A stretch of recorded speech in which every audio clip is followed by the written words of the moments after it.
नमस्कार मित्रांनो, मी सुरेश नेमकर तुमचं स्वागत करत आहे। थंबनेलला क्लिक करून जर व्हिडिओ बघत असाल तर योग्य व्हिडिओ बघत आहे मित्रांनो।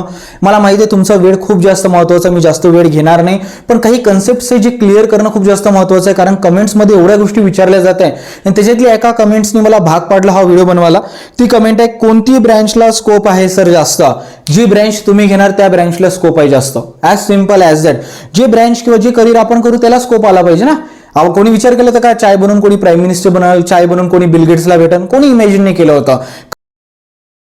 लॉजिकल पॉइंट्सनी तुमचे सगळे कन्सेप्ट क्लिअर करणार आहे। फर्स्ट, सगळ्यात महत्त्वाचं कॉलेज वर्सेस ब्रँच हे भांडण चालू आहे माइंडमध्ये, हे भांडण मी आज संपवणारच आहे, बिलकुल संपवणार आहे, काहीच काळजी नाही। एकच पॉईंट डिस्कस करू आणि या पॉईंटला क्लिअर करून घेऊ। College versus branch. आता बघा, तुम्ही 60 to 80% स्लॅबमध्ये या की 80 to 100% स्लॅबमध्ये या, हा क्वेश्चन प्रत्येकाच्या माइंडमध्ये चालू आहे। मी एक्झाम्पलसाठी ना काही कट ऑफ्स काउंट ठेवले, जसं मी अमरावतीच्या कॉलेजेसचे कट ऑफ काढले आणि त्याचा अभ्यास पण केला। सिपना कॉलेज असो, राममेघे कॉलेज असो, PR पोटे असो, शेगाव असो किंवा even government engineering college Amravati असो, प्रत्येक कॉलेजचा कट ऑफ जर बघितलं तर तुम्ही reserve category to general open पर्यंत जर आले तर 75 to 85 आणि 85 to 95 च्या रेंजमध्ये आहे। म्हणजे याचा अर्थ जो विद्यार्थी 75% वर आहे त्याला पण ITCS मिळू शकते आणि जो 95 वर त्याला पण CSIT मिळू शकते। बट कोणत्या कॉलेजमध्ये हे खूप जास्त मॅटर करतं। मग आता एखादा विद्यार्थी असेल ज्याला 87 वर नाही मिळू शकत, समजा CSIT गव्हर्नमेंट इंजिनिअरिंग कॉलेजला किंवा एखाद्या शेगाव किंवा राममेघेच्या कॉलेजमध्ये, जे चांगलं कॉलेज आहे अमरावती युनिव्हर्सिटीमध्ये, मग अशा वेळेस काय करायचं? मी म्हणेल की जर तुला त्याच पर्सेंटवर एखादी दुसरी ब्रँच मिळत असेल गव्हर्नमेंट कॉलेज ऑफ इंजिनिअरिंग अमरावतीमध्ये किंवा त्याच्यापेक्षा अजून चांगल्या कॉलेजमध्ये like PICT, MIT, DY Patil, PVG college, SPIT, SPC, VJTI, Walchand, बाबा घेऊन घे, काही अडचण नाही आहे, डायरेक्टली घेऊन घे। जर आता मला एका लाईनमध्ये एका वर्डमध्ये मी आन्सर देऊन देतो, कॉलेज वर्सेस ब्रँच, कशाला इम्पॉर्टन्स द्यायचा? कॉलेजला द्यायचं, ब्रँचला खोडून टाका, ब्रँचला काही इम्पॉर्टन्स देऊ नका। सिंपल। जर तुम्हाला चांगलं कॉलेज मिळत असेल तर चांगल्या कॉलेजला प्रेफरन्स द्या। आता याच्यासाठी मी 3 ते 4 चांगले एक्झाम्पल्स घेतो, ज्या एक्झाम्पल्समध्ये तुमचे सगळे कन्सेप्ट क्लिअर होईल। फर्स्ट एक्झाम्पल घेतो, तुम्ही तुमच्या आईवडिलांना जाऊन विचारा आता की मम्मी पप्पा तुमच्या वेळेस D.Ed B.Edची हाईप जास्त होती का? एवढी हाईप होती ना तेव्हा D.Ed B.Edची, जो तो D.Ed B.Ed करत होता D.Ed B.Ed कचरा होऊन गेलं। आपल्या महाराष्ट्रामध्येच नाही तर इंडियामध्ये अशी सोय आहे की एक गोष्ट जर चालत गेली तर त्याच्या मागे आपण एवढं लागतो की त्या गोष्टीला कचरा करून टाकतो। हे तुम्हाला माहिती आहे, प्रत्येक गोष्टीचं करतो आपण। आयफोन आता आयफोन एक सिम्बॉल होऊन गेला, कशाचं? कमेंट्स बॉक्समध्ये सांगा, आहे की नाही? तर म्हणून एवढं मागं नका लागू ITCSच्या। जर तुम्हाला चांगलं कॉलेज मिळतंय चांगलं कॉलेज घ्या, हा फर्स्ट पॉईंट। सेकंड पॉईंट, आता मी इंजिनियर आहे, मेकॅनिकल इंजिनियर, आपण व्हाय अनालिसिस करू। आम्हाला एक मेथड असतं ज्याच्यामुळे आम्ही रूट कॉज फाइंड करतो एखाद्या प्रॉब्लेमचा।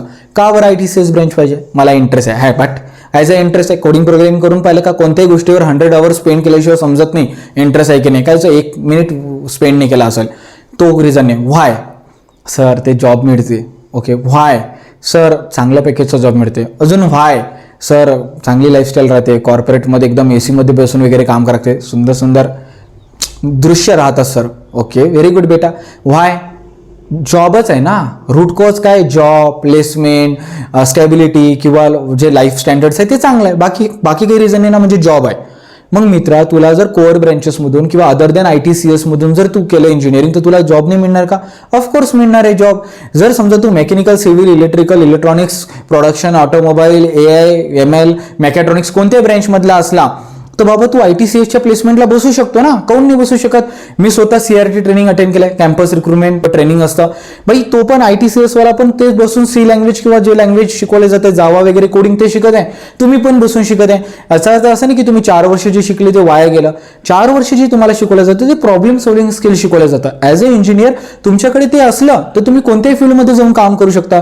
म्हणून जॉबच जर घ्यायचं हे जर पॉईंट ऑफ व्ह्यू असेल किंवा मोठं असेल तर बाबा ITCS घेऊ नका। हां, तुम्हाला खूपच पॅशनेट आहे, इंटरेस्ट आहे, तुम्ही कधी काही ट्युटोरियल्स अटेंड करून पाहिले आहे, तुम्ही डीप डाऊनमध्ये माहीत आहे की नाही मला प्रोग्रॅमिंग किंवा सॉफ्टवेअरमध्ये इंटरेस्ट आहे, तर ब्रँचला प्रेफरन्स द्या। अदरवाईज जर जॉब ही एक रिझन असेल तर मी तुम्हाला ॲश्युरिटी देतो किंवा व्हाईट कागदावर लिहून द्यायला तयार आहे की तुम्हाला जॉब मिळतं आणि कोणताच इंजिनियर या दुनियात खाली राहत नाही, तो काही ना काही जुगाड करून घेतो आणि चांगल्या कंपनीजमध्ये प्लेसमेंट लागतं। माझे 90% मित्र, मी मागच्या व्हिडिओमध्ये पण सांगितलं, सोमेश आहे, महेश आहे, युगम आहे, श्रेयश, नार्या, हे सगळे, तेजांशू, श्रेयश, हे सगळे TCS, कॉग्निजंट, ॲसेंचर, कॅपजेमिनी या सगळ्या चांगल्या ITs कंपनीमध्ये बसून आणि चांगले पॅकेजेस घेत आहे। म्हणून जॉब जर ऑप्शन असेल तर तुम्हाला फायनल इयरमध्ये जॉब लागून जाईल.